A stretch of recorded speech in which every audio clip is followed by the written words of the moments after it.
Welcome back, awesome people. And in today's episode, I will be going over some tips and strategies to not get burnt out by the stock market. The ups, the downs, the hypes, the pumps, the rumors, the speculations, the manipulations, the envy, the hatred, the ridicule, the sleepless nights, the gains, the losses, the politics. And for those still holding GME and AMC while they were near at all-time highs, I bet you have gone through many of these emotions these past few weeks.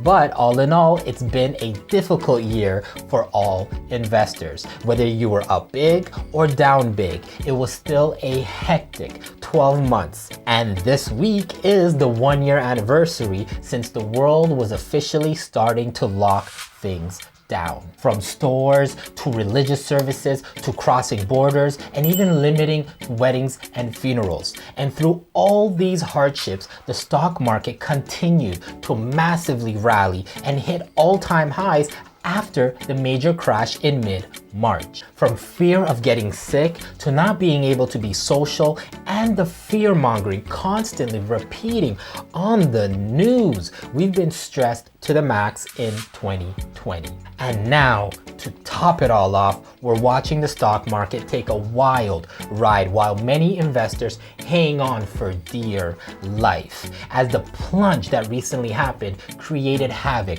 for many portfolios. Remember, my awesome people, the mainstream news feeds off of negative news, and the topic of a stock market crash is a great moneymaker for them. So take the information from the news with a grain of salt and do your own research and planning.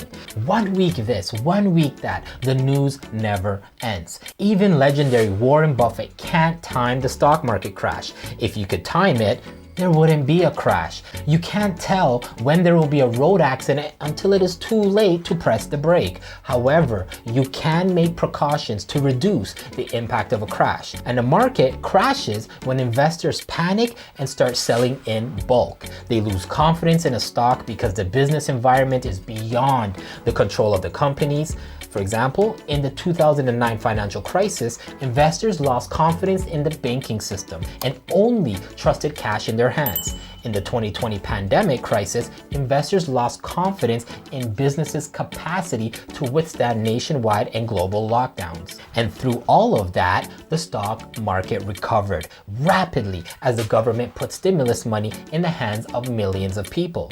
But personally, just from my own observations and also going by economics, the stock market should crash between April and June 2021 when the government's recovery benefits start phasing out. When this stimulus money vanishes and emergency benefits get halted, people might pull out their money invested in the stock market, and this could possibly trigger a market crash.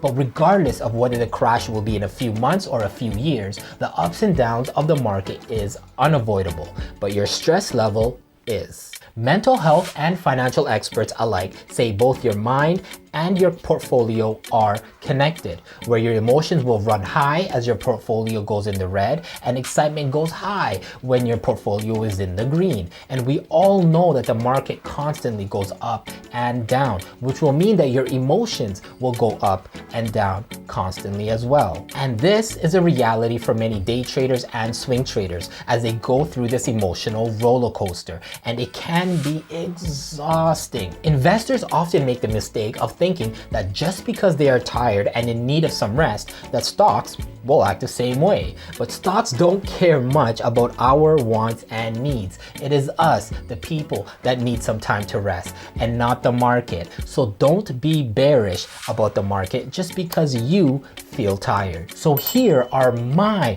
ways of reducing stock market stress and keeping my mental health safe and positive in a volatile year like this one. Now, the first step to getting a grip on your stock market stress is to unglue. Remove yourself from all the information that's out there. In other words, turn off the TV and shut down your computer. There's a temptation in times of high market volatility to keep that ticker rolling, but it's in these times particularly when it's best not to spend too much time following the market. Be aware of the data, but not so aware that you're reacting to every gain and loss. When you do that, you have a tendency to make hasty decisions. Instead, leave the house. Get up from your desk, go out for lunch. Don't look at the TV first thing in the morning or last thing at night. Distance will give you perspective. The second tip is to think twice before you follow the herd. Avoid the knee-jerk reactions of other investors. If you hold off from making a quick decision, things can change. If you do what everyone else is doing, you're running up your own stress. So do your homework. If you do your homework, you'll have more faith in yourself and in the market, and not relying on the opinions of others. Remember, my awesome people, the market will bounce back. It always does. It's always been on an upward scale. And these stock market fluctuations may not only be leaving your portfolio bruised, but on your general outlook on life as well. Why? Well, because people by nature want to have control over their environment. And in the absence of control, we tend to second guess our decisions, feel anxious, and blame ourselves or anyone else we can think of.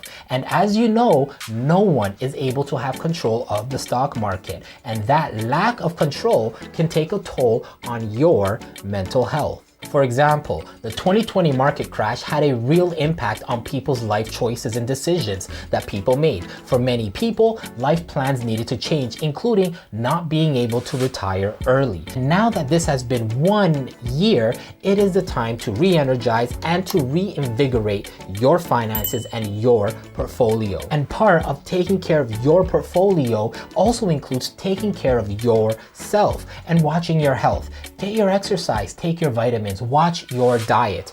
Anything you can do to keep yourself physically healthy helps you withstand stress. But remember too, that stress on a short-term basis is not a bad thing. Stress is your body's natural response to some type of change. Stress is healthy. It's a wake-up call that something has changed. It's when stress becomes prolonged, then it becomes dangerous. So to summarize, my awesome people, you don't have to invest in the stock market to get ahead. Now more than ever, it's time to be smart and protect yourself before you make sporadic decisions and lose a huge chunk of your investments.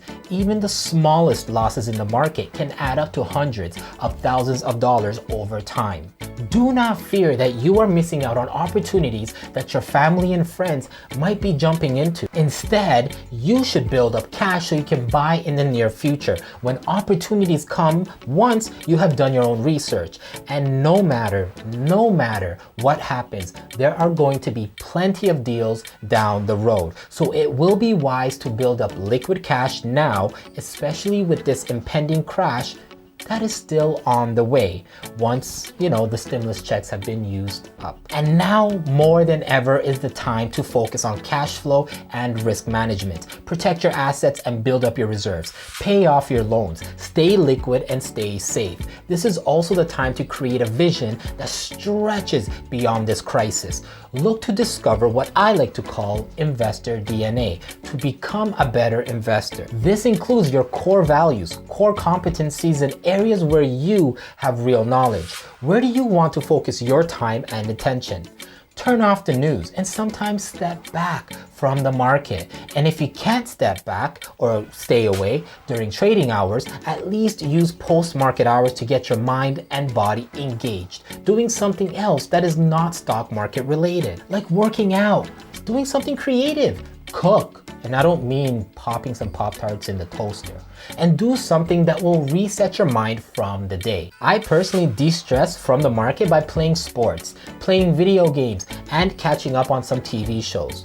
Always try to de-stress however you can, because having your mind constantly thinking about one thing, whether it is thinking about the market or not, is not healthy for the mind. So remember, health is wealth. And again, If you are watching this video and do not have a Wealthsimple trade account and you want free money to trade with and $0 commission fees that won't eat into your profits, look at all those perks, right? Sign up with my Wealthsimple link down in the description box for $25 of free real money to trade with. That's $25 of free real money. So again, I am not a financial advisor, so make sure you do your own research and consult your own financial professional.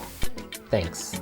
There is so much wealth out there for all of us to get a piece of. So by allowing our hard-earned money make us more money is the key to wealth and the key to financial success. Subscribe, like, and share to help out the channel grow, and so you will get notified of when I post my next Wealthsimple Challenge update, my penny stocks, REITs, dividends, and speculative stocks from my portfolio, and other investments that I am currently buying and selling. I want everyone to have the opportunity to get out of this work-life trap by buying back their freedom through investing. So let's all ride 2021 together on a journey of health, love, success. So until the next video, stay ranting.